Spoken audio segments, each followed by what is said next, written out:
Okay, we'll go ahead and get started. Welcome everyone. Thank you all for attending this Zoom presentation. The purpose of this session is to provide parents and caregivers, anyone working with children and minors, with helpful information to navigate their child's online engagement.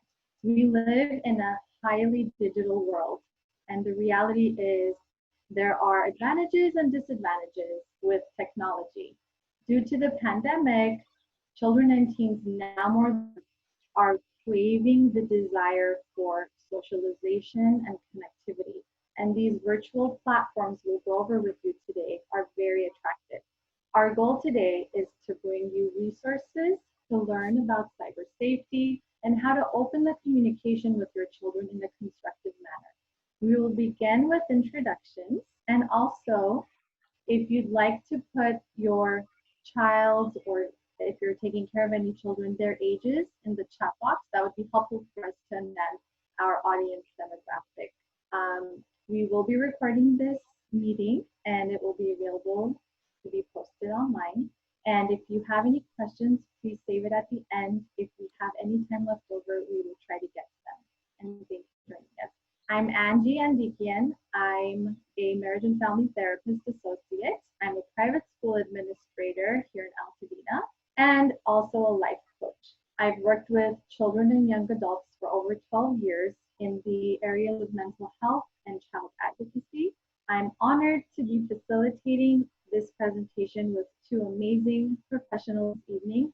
Let's start with Emily Keith.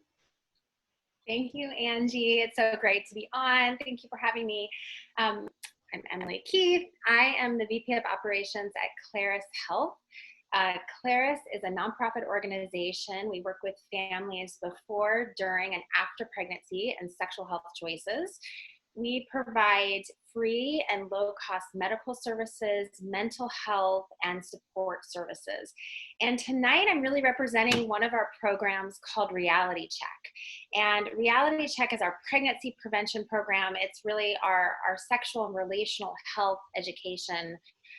We have a whole team of speakers that go into middle schools and high schools and talk about healthy relationships and STDs and media and so many things connected to the health and well-being of their lives and related to sex. And so Courtney and I, you're going to meet Courtney in just a second, we are actually the parent educators. So we go while the other team is talking to the teenagers, we're talking to the parents and educating them. And so this is really fun for me because I actually founded Reality Check over 18 years ago, and that was like a lifetime ago. And so I was young and had talking to all the teens, and so it's been really fun to kind of see the transition of me now being a parent. So I am a mom of 3. I have 2 middle schoolers and 1 in elementary school. And so these topics of social media and sexuality and you know, setting boundaries in our house, all around that is just really what we're navigating in real life. And so it's really helped to frame my parent talks and my discussions that I have now that I'm living it firsthand. So I'm really excited to be here, and I think it's going to be a fun night. Thank you, Emily. Courtney, please introduce yourself. Yeah, thank you so much for having me. My name is Courtney Rominger. I am the Director of Children and Family Ministries at First Presbyterian Church of Hollywood here in Los Angeles. And so I've been working with families of school-age children for, like 15 years now. And I love it. My passion is equipping parents. I have a master's in family science, and I moonlight with Claris Health in their Reality Check department as a consultant for the curriculum for the Empowered Parent series, and also, as Emily mentioned, as one of the parent educators. So this is one of the things that I love to do. I love listening to parents and helping them find really strength-based approaches to parenting the best that they absolutely can. Thank you so much, Courtney. I appreciate both of you being on tonight. So we have several questions that we had set out and received from parents and through my social media accounts. And over the course of the past few months, I've just been inundated with requests from parents who host this kind of presentation. So to be able to partner with Emily and Courtney is excellent because of their backgrounds. And we'll go over several topics. We'll also provide resources for you today. We're sharing some wonderful documents. And so the first topic we'll discuss is understanding firsthand that the recent statistic is that 75% of teens' waking hours is spent on some type of online platform, whether it be on their phones, on the internet, on social media, on gaming. In some capacity, they're networking with others via a cyber platform. So predominantly during this pandemic is when we've seen an increase in their screen time. And I think as parents, it's really important to really now open that communication. So our first question is for Emily, what are 3 key points that minors need to know in order to be safe when engaging with others online? Yeah, that's really critical. So I would say the first point that I have is for minors to engage only with people that they know online and to not give out any personal information. So when I say personal information, I mean do not share information like phone numbers, locations, date of birth, passwords, anything with strangers, and honestly not with anyone. I mean, I encourage people not to even share it at all online, because there are situations where people can even hack into accounts and show up online with your friend's username and then start asking you personal information. And so that is very, very critical.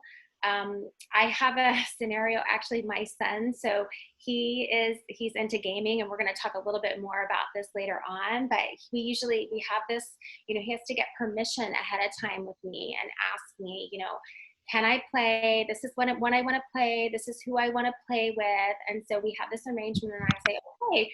And so he did that, and I was walking through our family playroom, and I noticed that the name was not one I recognized. And I said, who is that? And he said, oh, that's my friend Sam. And I said, Sam, that's interesting. I ended up asking him a series of questions and discovered Sam is someone that he had just met online and had already considered his friend.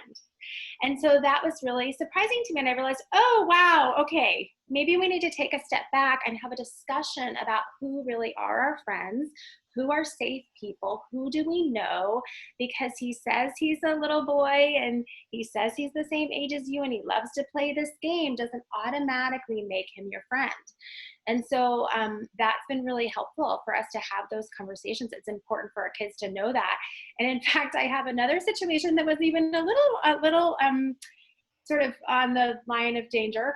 I was walking through, he was playing a video game, and I heard a grown adult man's voice who I had never heard before. And he was upset with my son's decision and said, why would you do that, you stupid blank?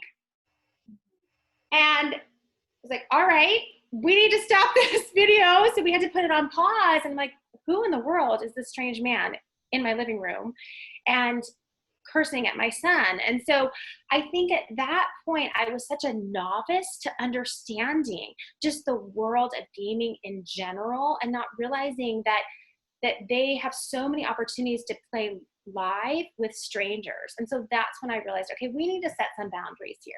And so I think one of my biggest recommendations is playing with people that you know that it's safe, and just not giving out information. So I would say the second thing that minors need to know is do not click on links, do not click on ads, don't download anything. There's a lot of pop-ups, and honestly, some of them could really be innocent, but a lot of them are not. And so I think that's really important. I mean, it could be anything from you download something and it puts a virus, in your computer. At the very least, our kids are bombarded by consumerism, and materialism when they click on these things. At the very worst, it could lead them to a pornography site, or it could lead them to a stranger who is wanting to engage with them on a regular basis and ask them personal information. so that's one of the biggest things that minors need to know. Do not click on those. And then I think the third tip that I would say for minors is really know and understand that you are building a digital footprint for yourself. So, and if I'm talking, depending on who I'm talking to, what language I want to use, but if I'm talking to like an older teenager, I'd even say, you're building a long-term professional identity. And so always be asking yourself, if I post, what I post, how I respond to posts, who I follow, all of those things, do they truly represent who I am and who I'm becoming, who I want to become? Because the thing is that all of the information that we post is discoverable. And I think that is one of the biggest keys that kids need to know today, especially with, and we'll talk about these apps later and we'll talk about what they're designed to do. But I think people think, well, I put it on and it disappears in 10 seconds. It's gone forever, but it's not. It lives in this cyberspace cloud. It lives in the server and it is still discoverable. And so I think those are really critical conversations to have with our kids so they understand what is the image that you're putting online, because they live in such a digital world that even at such a young age, can you imagine it comes to a point where they're applying for a job and a potential employer goes and Googles their name or searches all of these social media apps. And it happens because I'm an employer. I know, I do it. And so it's a real thing, and so employers are searching for, to get a better idea beyond just the resume. Who is this person as a whole? What type of behaviors do they engage in online? Who do they comment? Who do they follow? What content do they post? All of those things matter.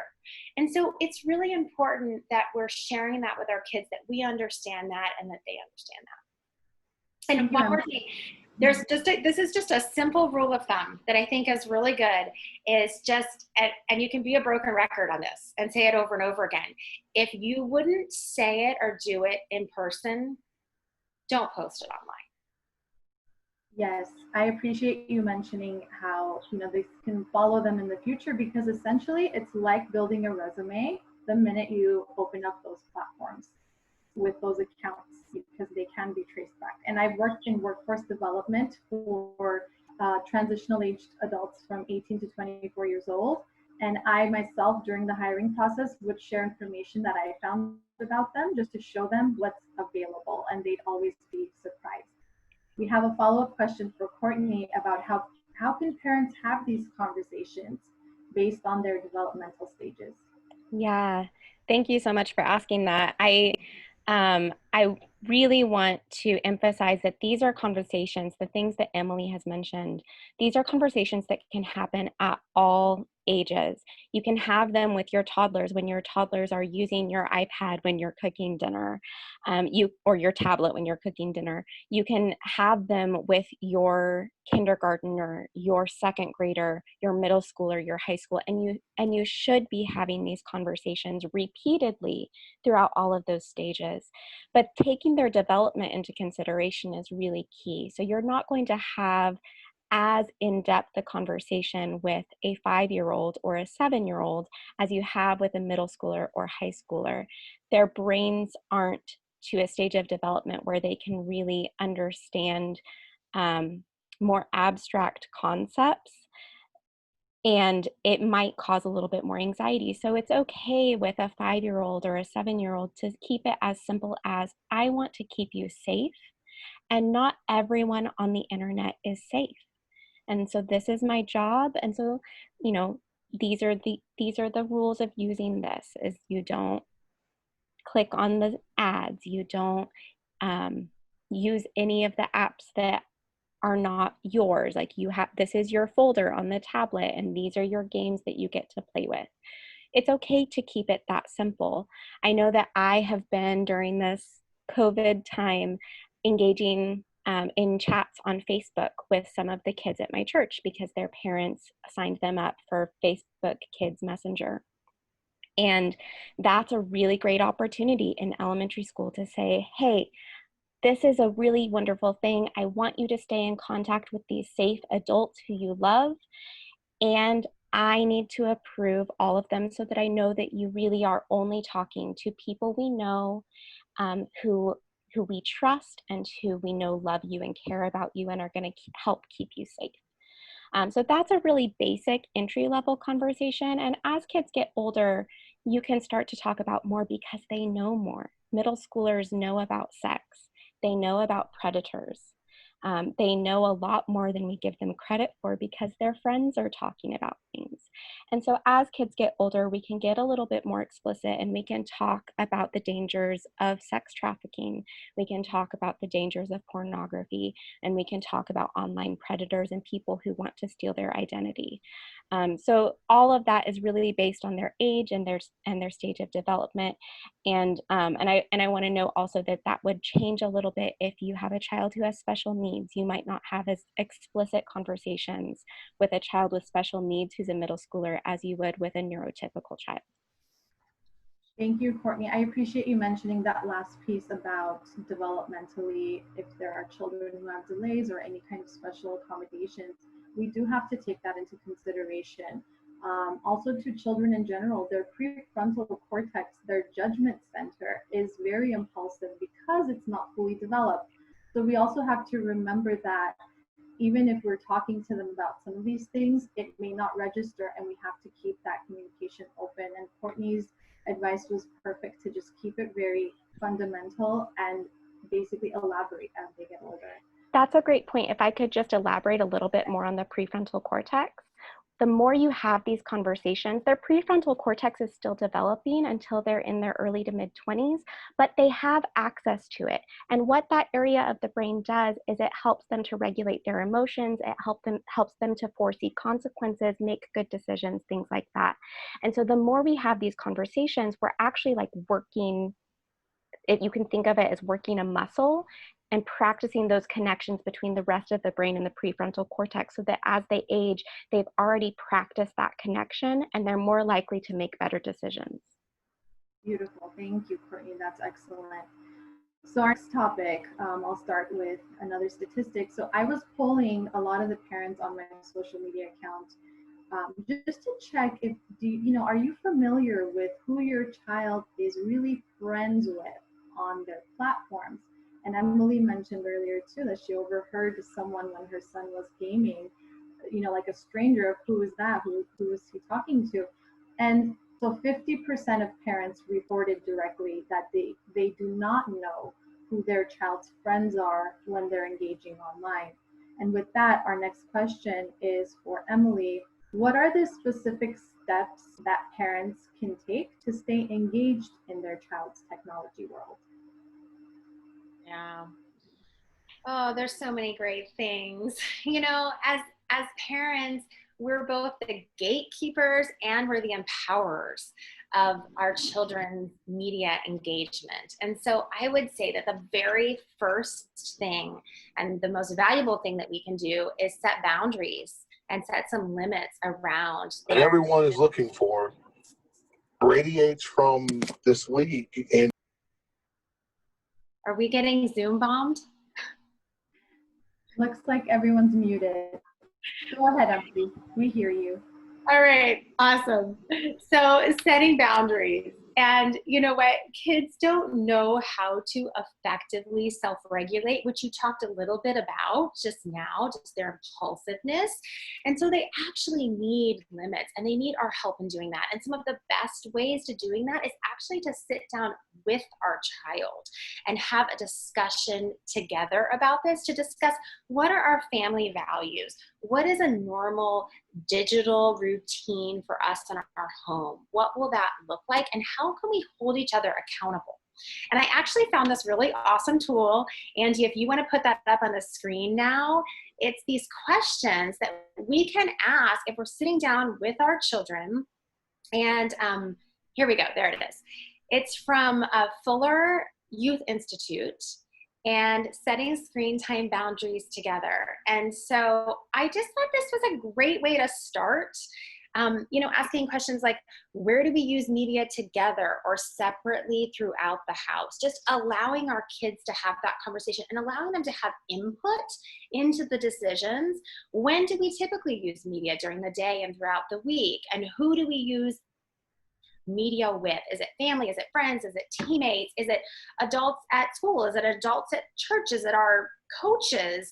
And just really identifying who are our safe people, who does it make sense to be engaging with in the media.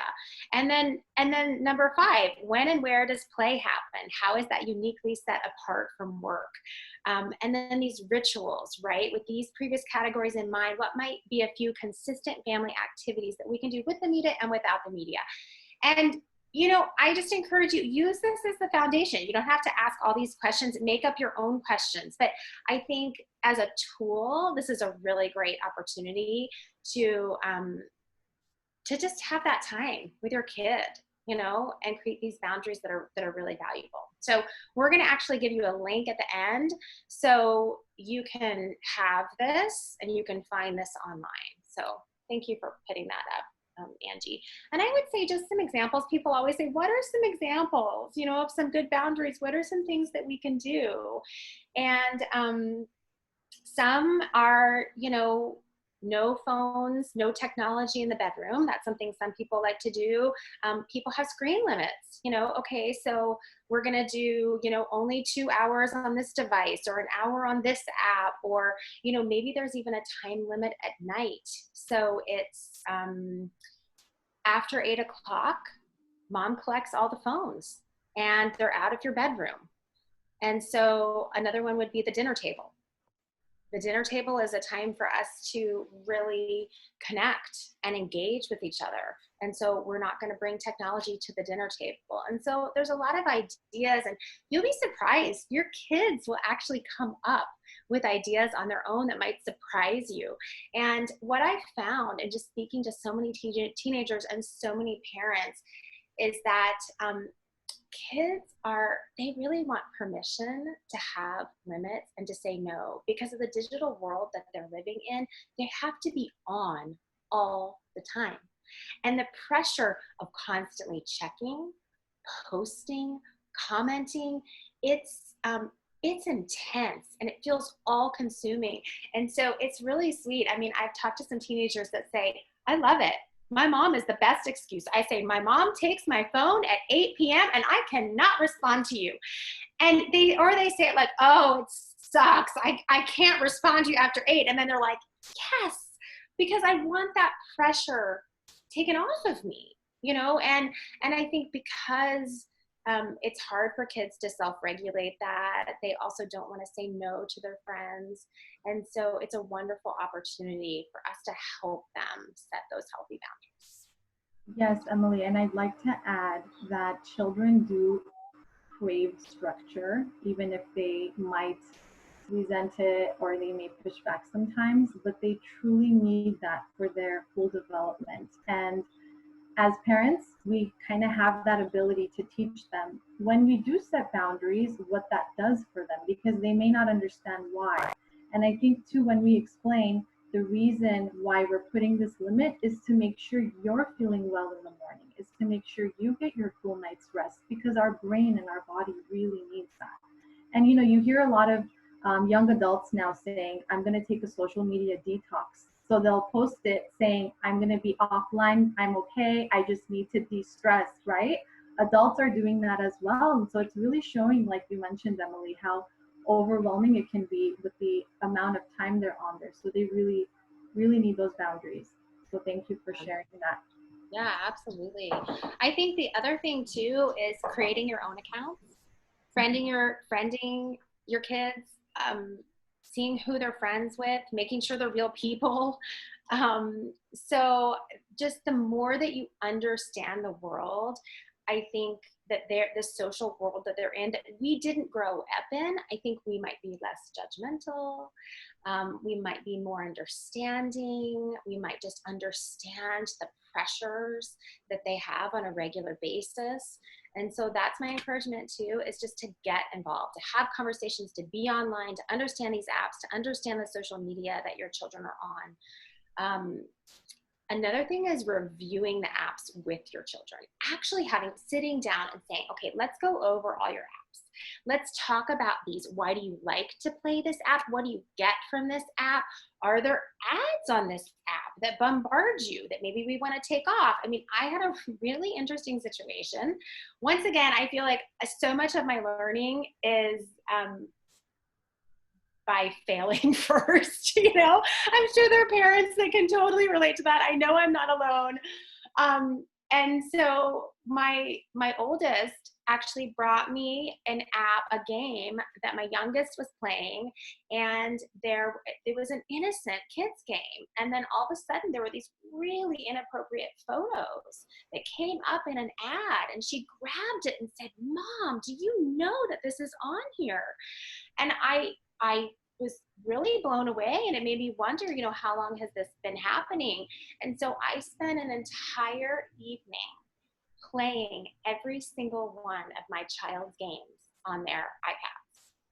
And I played them, and I saw how many times an ad came up, what was the ad, what was the pop-up, and I determined about a third of them were not appropriate. While the game itself was appropriate, everything else that came with it was not necessarily age appropriate for them, and it was something I did not want them to be engaged in. So I deleted those apps, and then I decided, you know what?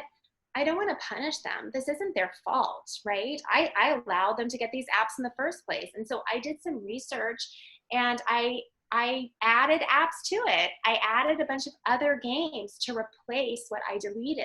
And so while in the morning I shared and sat everybody down and we talked about what I had done, and there was some sadness to get rid of some of the ones that they missed, but at the same time, there was an appreciation. There was an understanding of, okay, mom is trying to keep me safe. And there was an excitement that now I have a whole bunch of new games that I get to explore. So I think that's something that I really encourage parents doing, is just sitting down and knowing what is on your children's devices, because it's easy. I will tell you, I'll be on a work call and they come in with their iPad. Can I please just download this? Can I play this one? And I'm like, sure, yeah. Yeah, of course. I mean, how many times have we done that, right? When we're distracted or we're on an important phone call, and then later you realize, wait a second, what did I just agree to? So Angie, if you want to actually put up that next resource, this is something, it's super cool. It's also from the Fuller Youth Institute. It's an app request form. How cool is that, right? So you can actually say to your kids, okay, listen, we're going to start something new. This is an app request form. If you do the research and you tell me that you want an app, let's talk it out. How much does it cost? What is the name of it? What is the age? And you can add more questions to this. Like, what does it say the age appropriateness is? It? Why do you want to play this? Do you have friends will you be playing this alone? Is this something that's social, where you engage online with other people? And it really helps our children think critically. And so a lot of times they could fill out this app request and realize they rip it up and say, actually, it's not going to make it to mom. It's not even going to make it to mom, because they've already figured it out. So when I came across this, I thought, wow, this is a unique kind of fun way for us to monitor what our kids are doing and allow them to be a part of the process. I really love this too, because that section of desired username is so key in also identifying what we went back to in the beginning of this presentation, which was you're setting your persona online. So that username says a lot. And I think having that dialogue, it's kind of like a business agreement. And it's like talking to them about what was going through your mind when you thought of that username, because so many times it can be inappropriate. And because it's a slang term or an Urban Dictionary word, they think it's okay, but really it's giving off a negative image, or maybe it has sexual content involved. So it's really great to have this kind of collaborative process in their requests for apps on their devices. Thank you. Yeah, and sometimes it can be a personal identifier too. You know, maybe it actually has their name in it, or it has their birth date in it. You know, something that anybody who is a hacker can easily figure out and identify. So, yeah. And this ties perfectly into the next topic, which is about social media apps. And again, I'll share a statistic based on the audience on my social media account. I was wondering how familiar parents were these days about the types of apps. And again, only 50% of parents reported familiarity with common apps, and those were the common ones like Instagram, um, Twitter, LinkedIn, Snapchat, TikTok, some of the really popular ones, but they couldn't identify any others that we're going to continue to talk about now, which there are so many more apps out there that are very discreet, that hide identity, that hide messages in ways where parents would have a hard time checking if they didn't know otherwise. And so this is another reason why presentation is to give you the information so you're a little bit more aware. And a lot of children and young adults are the ones behind creating these apps. They're very tech savvy. So they're the ones actually who really are kind of the masterminds in developing, and they have friends who develop and they put it out there. So as adults and as guardians, we need to be more familiar so we understand what's really out there for our kids. So Emily, do you want me to share the next? Yeah, that'd be great. That'd be great, Angie. Thanks. So these are 15 apps parents should know. And of course, we're not going to go into detail on each one. Some of these you may be very familiar with, but I'll have Emily go over what are the common apps once parents wouldn't even really know about. Absolutely. Courtney and I are going to tag team on this, and we're not going to go through all these apps, but we're going to make sure that you have this as a resource at the end, because this is really critical. I know we probably want to try to get to some questions, so we'll try to go quick, but I would say honestly, the top one is the #1 app right now is Snapchat. For middle school through college, it's huge. In fact, this is a thing in college, people are meeting the first time they meet, instead of saying, hey, can I have your cell number? They're saying, can I have your Snapchat? So this is just an assumed thing that everybody has this. And I think some of the dangers, and you'll see this in here, is that the picture disappears. But the important thing to understand is the story. If you do a Snapchat story, it disappears within 24 hours. But if you just do a regular Snapchat, like a message or a photo, it disappears in 10 seconds. And so just think about, why would someone want to put something up on the internet just for 10 seconds? You know, is that always going to be something appropriate? Is that always going to be something innocent? And so that's something to consider. It also you can see the person's location. And so that's important for kids to understand. And then the terminology, it says it encourages sexting. It doesn't actually encourage sexting, but we just know that a lot of sexting does take place on this app because it goes on for 10 seconds and it disappears. But like we said earlier, these are still on the cloud. These are still on the server. Even though you may not see it immediately, there is still a way. If there was ever an investigation, with minors and human trafficking and sexting and things like that, Snapchat can retrieve all of that information. And I think the other thing is people just screenshot. You have 10 seconds to screenshot that image, and then it can go anywhere after that. So parents just need to be really, really aware of this. And then the next one is Omegle. It's a free chat site that promotes chatting anonymously with strangers. And it's actually turning into this late night sleepover activity. So where maybe, years ago, I would have had a sleepover and maybe we'd prank call somebody, as a joke, but instead, people are going on Omegle and they're engaging with strangers, and it's like a swipe. You just talk to random people and you swipe. And there's a ton of pornography. There's a ton of images. And so honestly, this is one that I just think it's best to block. There's no real benefit to this particular app. So That's my opinion. Yeah, and so I'll take the next couple. Emily, you did a great job explaining those. Calculator is the next app on there, and this really is a representation of a bunch of different Vault type apps. And Vault apps, including Calculator, are a place where they can hide videos, hide pictures from other people. And it looks like a very innocent app. It looks like, for instance, a calculator, but it's actually a secret vault. And so if you want to find out what other apps might actually be Vault apps like Calculator, all you have to do is go into the App Store and type Vault app, and it'll bring up all sorts of different apps that are used for this purpose.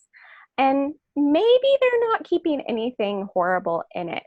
However, these apps were designed to keep things a secret. So it's definitely something to pay attention to. And then next is TikTok, which I'm sure most of us are familiar with now. Even if we don't have TikTok, we see the TikTok videos that people post on Instagram and on Facebook. And it's wildly popular. Almost everybody is using it. I decided to download it at the beginning of the summer to see what the fuss was about.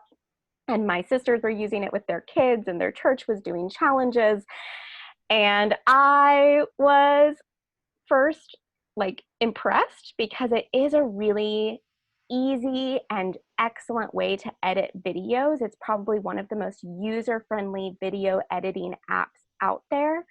However, when you're scrolling through, when you go to the home page, you have very little control over what you see, even if you set your preferences that you just want to see videos of puppies and you just want to see videos of music. There are some really disturbing things on there. I set really strict preferences, and I was seeing videos of people committing suicide and men touching their privates.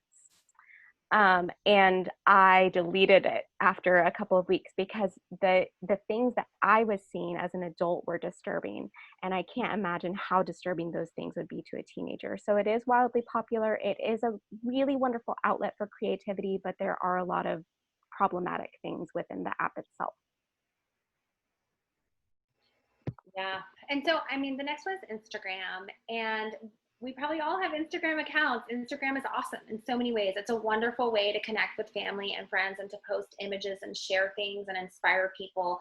I think the thing for parents to be cautious about is just that teens are creating fake Instagram accounts. And so they call them Finstas. And so that is something that's just important for you to know and to see. If you discover that, obviously it's important to have a conversation with your child.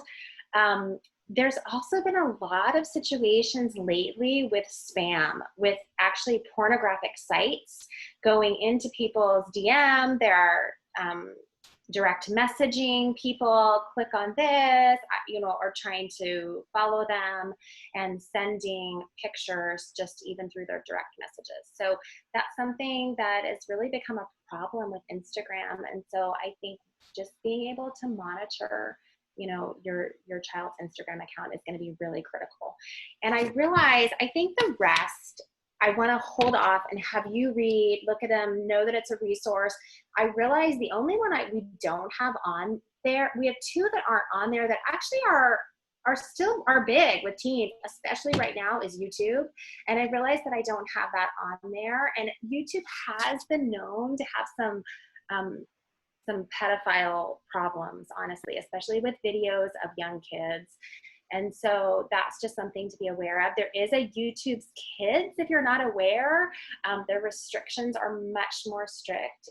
It's just a better way to go for kids. They're not going to be exposed to as much, but there are still issues. And so I think really having that conversation with your children of, okay, I don't want you surfing in your bedroom and just YouTubing all these people. And so I have an agreement. There's actually a few people that my kids love to YouTube. And so I've watched the YouTube and I've approved it. And then there's certain times of the day of, okay, I want to YouTube. Well, who are you going to watch this time? Every Tuesday, somebody comes out with this new thing that they're doing. Okay, well, I know that that's what they're watching, and it's in a public place in our house so that I can monitor that. So I would say the rest of them, these are not to scare you. These are just to make you aware and to engage in conversation with your children. Because honestly, they're going to be impressed. I mean, you're going to be the expert after reading all of this and knowing this. You know, I think our goal really is that when our kids have questions, they know where to go. You know, I'd much rather them not go to social media and not Google. I'd rather them come to me, you know, and ask me those questions. Yeah. And I would add as well that just like Emily said, these are not meant to frighten you. It's really up to you what apps you want to allow your child to use. But having a conversation about why they want to use it, why this app appeals to them, and then having really intelligent and informed conversations about what the dangers are so that your child can use it safely if you decide to allow them to use it. That's really why this resource is available to you. Yes, thank you both. And this is an incredible resource. Again, we're just sharing the information. But I always believe when you have knowledge, when you have information, then you can actually do something with that. You can do something constructive, you can do something positive.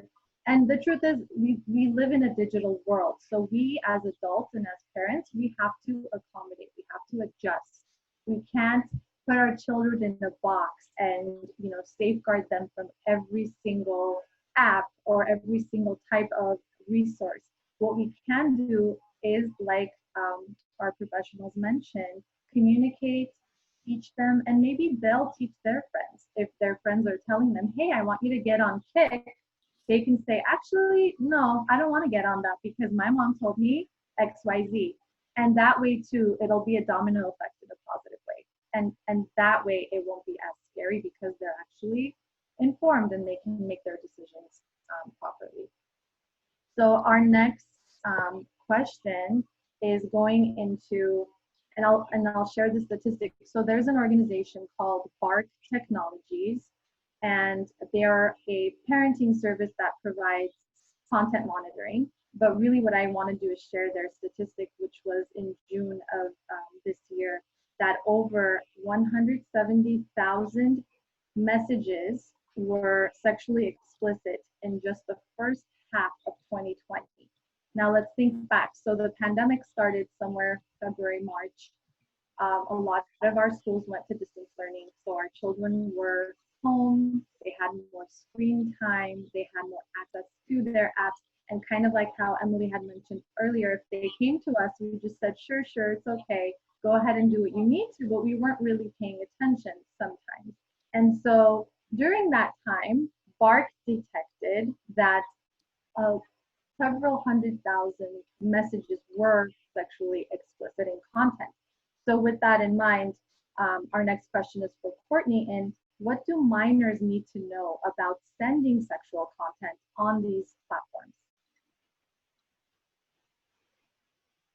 Oh, it's such a great question. And I'm just going to go straight for the baseline that minors need to know that sending, taking, having possession of sexual or nude images of minors is illegal. And if you have a child who's too young to, that you feel is too young to really talk to about stuff like this, maybe they are not aware of reproductive organs and things like that yet, using a surveillance tool like Bark is a really helpful tool because it can help block them from specific sites. I would just recommend that parents are honest with their kids that we use this tool to help keep you safe. So that it's not too big brotherish, and so that if they have questions or if they have a site that they need to get into that they can't get into, they know what's happening and they can just come and ask for help. But really, middle schoolers and high schoolers need to understand that sending nude images of minors, having possession of nude images, like if a friend receives something from someone and sends it on to them, that is a crime. That is child pornography. And having those frank conversations with our kids can equip them with tools of what to do when they come across this, or if they are being pressured to send sexually explicit messages, they can have a strategy, and you can role play with them about what they will do if they are pressured to do this or if they receive something like this. Emily and I have been in so many sessions where principals are sharing stories, countless stories, of walking the police into the school to arrest a student because they had been sending images around the school. And those students are listed as sex offenders for the rest of their lives.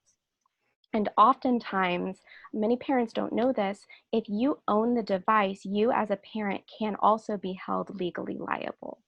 And so having that conversation of saying this doesn't just affect you, this affects the whole family, it affects our friends, it affects our neighbors, and really helping them understand that this is not in anyone's best interest to engage in this type of behavior.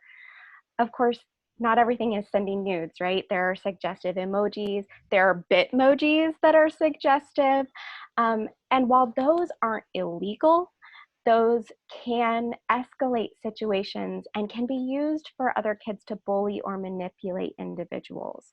So while it's totally normal for teens to flirt and test out suggestive content, and we shouldn't villainize them for kind of testing those boundaries a little bit, we do need to have honest conversations about the possible repercussions, their own reputation, and how we treat other people.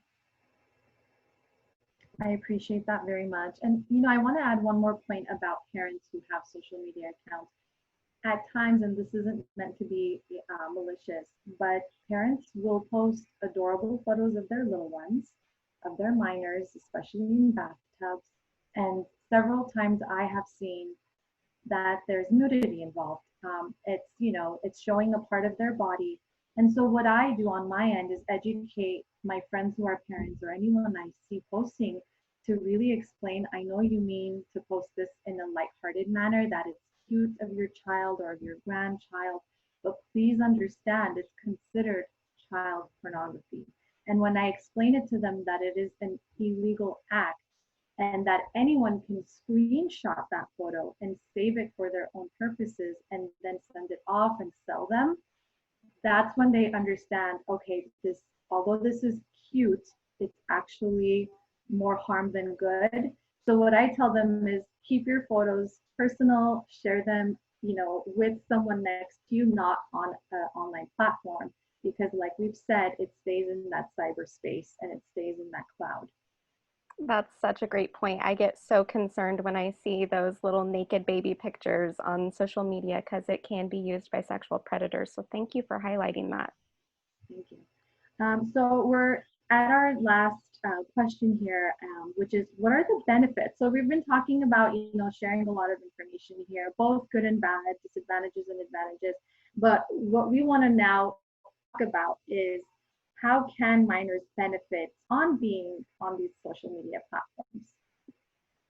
Yeah, I will keep this short and sweet. There are so many benefits of social media. It's hard to actually list them all. You can learn new skills. Emily's talked about how before in classes that we've done about how her husband learned how to fix basically everything on their car just from YouTube videos. So YouTube and other social media platforms can be really helpful for learning new skills, staying socially informed. I know that that's one of the main ways. Instagram is one of the main ways that I get some information about like what's happening with protests and things like that. Spreading positive messages, that's something that Emily has already mentioned, but the primary benefit is staying socially connected. Whether we understand the new obsession that even we as adults have with social media or not, the main thing is it's how all of us are wired. We are wired for connection. And these are the most recent tools available for all of us to connect with other human beings. And adolescents are particularly wired for connection with their peers. So this is the primary use of all of these apps and social media and different devices and gaming systems is they're really just trying to connect with their peers. And while I know a lot of parents worry that this digital connection might affect their social skills.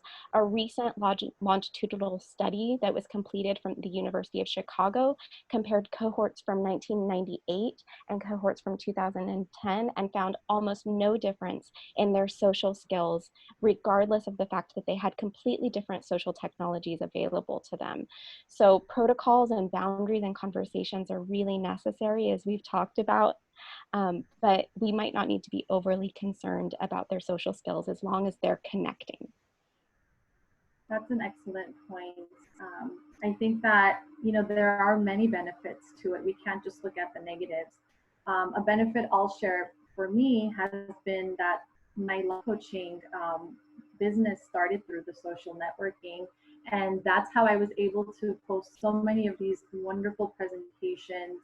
I've done IG Lives. I've been able to connect with both of you. And that's all through the power of social media.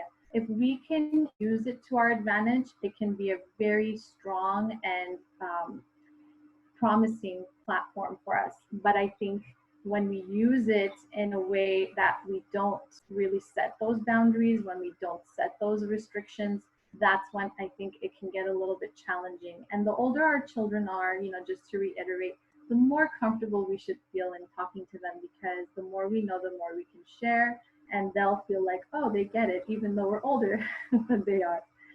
So we're at the end of our presentation. We're going to be sharing resources now and just closing with a couple of more screen share files that I have for you. In the chat box, I'm uploading the documents that we've been discussing throughout, so you can go ahead and access those and save it directly onto whatever device you're watching us from. So as a closing statement, I'm going to screen share now and have a discussion regarding a checklist for social media safety, as well as a parenting resource that Emily has shared. So here's our media safety checklist. We can go over this. Emily, would you like to take over? Would you like me to read through this? I can read through maybe, and we can all jump in. Yeah, this is great. This is really helpful. And we have talked about some of this already, but taking an inventory of all the electronics that your child has or has access to. It's amazing. You know what? It's overwhelming as parents. I'm just going to say that it really is. And things are constantly changing. And so staying up on all the technologies, even in our own house, is so complicated. And now with kids schooling from home, I'm realizing, okay, I was just telling my husband, we have a computer that I'm monitoring, and then they have these iPads that they've had, and then one of them has a phone. And so just constant, when it's at nighttime, because one of our boundaries is that all the electronics get collected at 8 o'clock. I have a pile. It's insane that ends up in my bedroom. But so for me, it's a lot of monitoring, but it's just so important that we understand what's the inventory. That's part one, right? That's the first step. And then what are the social media sites? What are the apps? What are the websites? What are the video game consoles that your child is using? And start learning more about them. We've already talked about that. Engaging with your child, play the games, play the video games with your child, play the apps, understand what they're into. And then add yourself as a friend or a follower. Subscribe to your child's social. We talked about that. That's great. Determine how much time per day your child can be online using these apps and video games. Are there inappropriate pictures, texts that you need to address? Does the child's content reveal where she lives? That is really good to just take this media inventory and go through, because you may not even realize that they set up an account and they gave all this personal information. And it's never too late, to have this conversation. So don't feel bad, if this is the first time you've ever sat down and done this.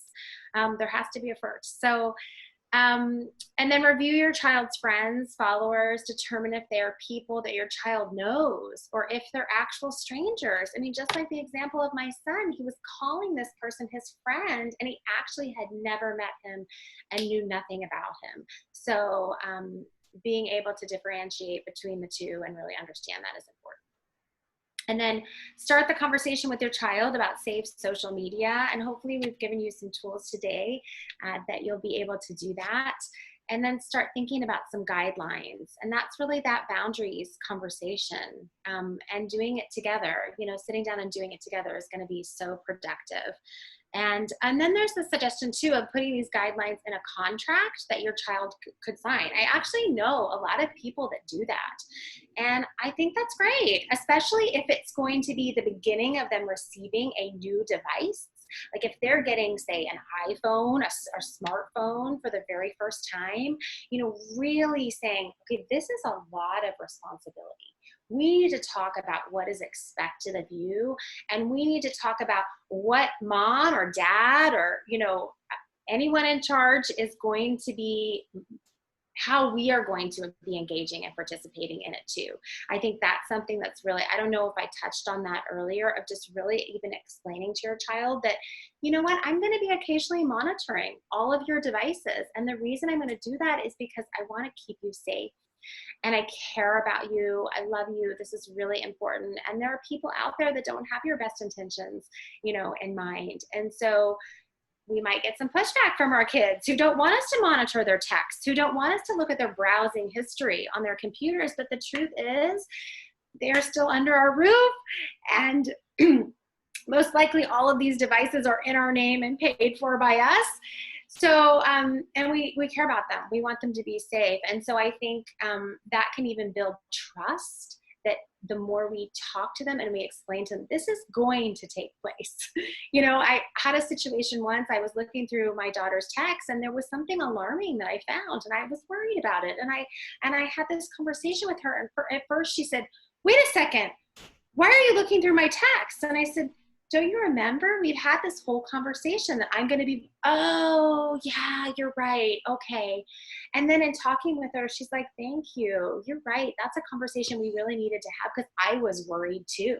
You know, I was alarmed by something that I received. And now it's this it allowed this open door for us to have this conversation. And she also, you know, felt like I wasn't crossing the boundaries because we had already talked about this.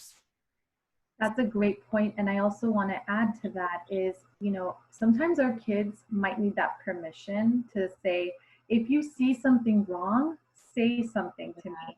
It's okay. I'm not going to quickly take away your phone, because they're always worried about the consequences. It's more, if I know I can protect you, I can keep you safer, but at the same time, this way you'll know what to do next time if something like this comes up, rather than hide it and then not share or respond to that person with the wrong information. So that's a great point, just to open that dialogue of, you know, I'm here for you, we can talk about this. Yeah, it's really about building trust more than it is about looking for ways to catch them at something. Absolutely. So here's our final resource, which is for parents, just kind of the RFA that we went over, the request for application. And I already attached that, setting boundaries for screen time. I'm going to be attaching that in the chat too. And then there's a bunch of wonderful resources here from the FullerYouthInstitute.org. And really too, there's so much out there online that we can even just Google search to look up and use our best judgment on, is it, you know, something viable or not for us to use. And for everyone who attended today, I really want to thank you for your time. Once again, this will be posted for, you know, coming back and revisiting, because I think it's such valuable information. I hope you'll take this information and share it with your friends as well, and that you learned something new today. I want to thank both Emily and Courtney. Thank you both for sharing your expertise with our attendees. This information, I find it to be incredibly valuable. It's very pertinent with what's going on in society today.